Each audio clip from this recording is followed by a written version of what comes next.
لو حد شاف دم في البراز أو نزيف من الشرج وهو عنده بواسير، هل ممكن يكون عنده بواسير وفي نفس الوقت يكون ده عرض من أعراض وجود مشكلة أكبر زي سرطان القولون؟ سؤال خطير جدا جدا جدا، أخطر سؤال.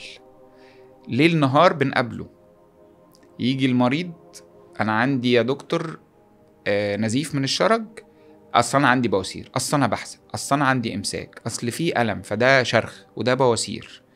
فيا دكتور اكتب لي علاج، أنا جاي لك تعالج لي الإمساك. أقول له بتنزف؟ يقول لي لا عادي عادي، النزيف ده هو من بيهرب مش البواسير. عايز هو بيفسر. اقول له دور حضرتك ليس التفسير وليس ان انت تقول السبب، انت دورك تظهر الاعراض للطبيب والطبيب يقول المشكله فين. والله يا دكتور عمرو لا يتعدى شهر الا ما نشوف مريض بتعالج من نزيف شرجي وبقاله شهور وفترات ان هو نتيجه بواسير او شرخ، ويطلع ان في مشكله جوه. يعني انا اسف اقول دي مصيبه جوه، وهو نايم على اساس ان ده شرخ او بواسير. الرساله: ليس كل نزيف شرجي يعني بواسير أو شرخ.